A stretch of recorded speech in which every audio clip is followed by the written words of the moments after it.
हाय, मैं doctor Vijay Jain, speech therapist and naturopath. दोस्तों, आज इस वीडियो के जरिए मैं बात करने आया हूँ ऑटिज़म के बारे में। इस वीडियो को पूरा देखिएगा ताकि ऑटिज़म के बारे में हर एक महत्वपूर्ण चीज़ आप समझ जाएं। ऑटिज़म क्या है? अगर हिंदी भाषा में समझें तो इसका मतलब है आत्मकेंद्रित या स्वलीन। बच्चा पेशेंट अपने आप में खोया रहता है, उसे बाहर की दुनिया से, बाहर के एनवायरनमेंट से कोई मतलब नहीं होता, उसका बाहर के एनवायरनमेंट से, बाहर की दुनिया से कोई कनेक्शन नहीं रहता। एक ब्रॉड शब्द, एक ब्रॉड वर्ड यूज किया गया है, ASD, autism spectrum disorder. Actually autism जो है ये न्यूरो डेवलपमेंटल डिसऑर्डर है। तो पहले आप समझ लें कि न्यूरो डेवलपमेंटल क्या होता है। न्यूरो डेवलपमेंटल यानी कि जो जेनेटिक है और जो एनवायरमेंटल है, दोनों का मिला जुला रूप। जेनेटिक या बाहर का जो एनवायरमेंट है, उस कारण से जो ब्रेन में चेंजेस आए हैं, उसे हम न्यूरो डेवलपमेंटल डिसऑर्डर कहते हैं। तो ऑटिज्म के सिम्टम्स क्या है, ऑटिज्म क्या है? दो भागों में देखें इसको हम। तो पहला है, इसके अंदर जो डेफिसिट ऑफ कम्युनिकेशन है, बच्चे का जो कम्युनिकेशन है वो खत्म हो जाता है, कम हो जाता है। और दूसरा, जो बच्चे का सोशल इंटरेक्शन है, बाहर के लोगों से, बाहर की दुनिया से जो इंटरेक्ट है, वो कम हो जाता है, खत्म हो जाता है। बच्चा कोई चीज़ की तरफ पॉइंट नहीं कर पाता। अगर आप उसे आवाज़ लगा रहे हैं, बच्चा मुड़कर देखता नहीं है, उसका कम्युनिकेशन स्किल्स खत्म हो गया है। दूसरा है, बच्चे का रेस्ट्रिक्टेड और रिपीटेटिव पैटर्न जो होता है, यानी बच्चा जो कर रहा है बस वही काम लगातार बार बार करता रहता है, चेंज करने की कोशिश नहीं करता। बच्चा अगर खेल रहा है किसी टॉय से, उसको जमा रहा है, उसको सेट कर रहा है, लगा रहा है, तो एक फिक्स पैटर्न में ही लगा रहा है, कुछ डिफरेंट करने की कोशिश नहीं करता। बच्चा अगर गोल गोल घूम रहा है तो लगातार घूमता ही रहेगा। क्यों कर रहा है उसे नहीं पता, बस वो एक ही काम लगातार करता रहता है।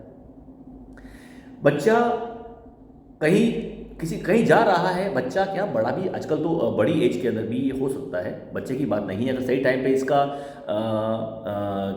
इलाज नहीं करवाया गया तो ये बड़े बच्चों में, बड़े लोगों में भी होता है। तो कहीं जा रहा है तो उसी रूट को बार बार यूज़ कर रहा है। कोई खाने में कोई सब्जी खा रहा है, आइटम खा रहा है, तो उसको वो रोज वही आइटम चाहिए, वही सब्जी चाहिए, वो जिद्दी हो जाता है, वो चेंज करने की कोशिश नहीं करता। तो एक रिपीटेटिव पैटर्न जो है उसमें चलता रहता है। ये भी ऑटिज्म का ही पार्ट हो सकता है या होता है। तो अब हम देखें कि ऑटिज्म होता क्यों है, कारण क्या है। बहुत सारे कारण हैं। अगर माता पिता की एज, पेरेंट्स की एज ज़्यादा रही हो, उस कारण से भी हो सकता है बच्चे को। कोई जेनेटिक म्यूटेशन हो, उस कारण से हो सकता है। कोई जेनेटिक डिसऑर्डर हो, उस कारण से हो सकता है। मेटाबॉलिक इम्बैलेंस के कारण हो सकता है ना। या आप किसी एनवायरमेंट, टॉक्सिन या कोई हैवी मेटल के संपर्क में आए हो, उस कारण से भी हो सकता है।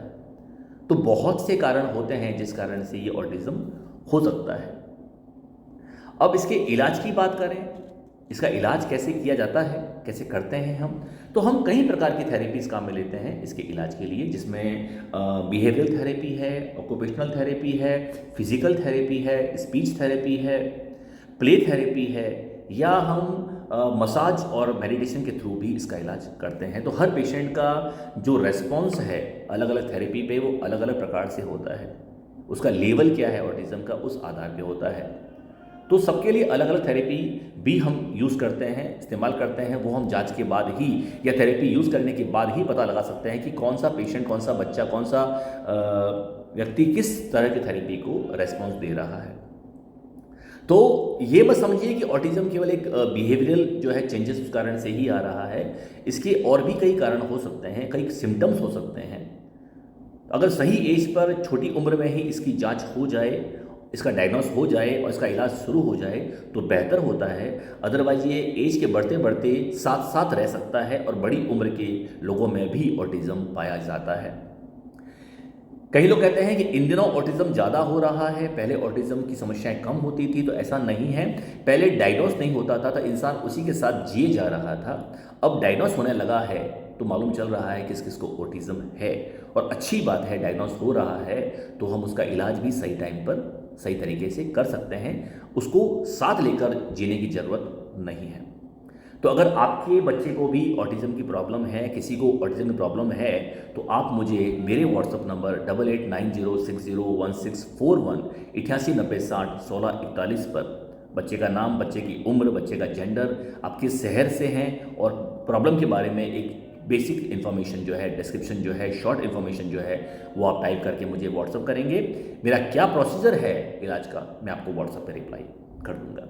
ठीक है, तो घबराने की बात नहीं है। ऑटिज्म का इलाज संभव है अगर सही टाइम पर उसका इलाज शुरू किया जाए और सही तरीके से थेरेपी ली जाए तो मिलते हैं बहुत जल्दी व्हाट्सएप पर, और बहुत जल्दी एक नई वीडियो के साथ आपके सामने हाजिर होऊंगा।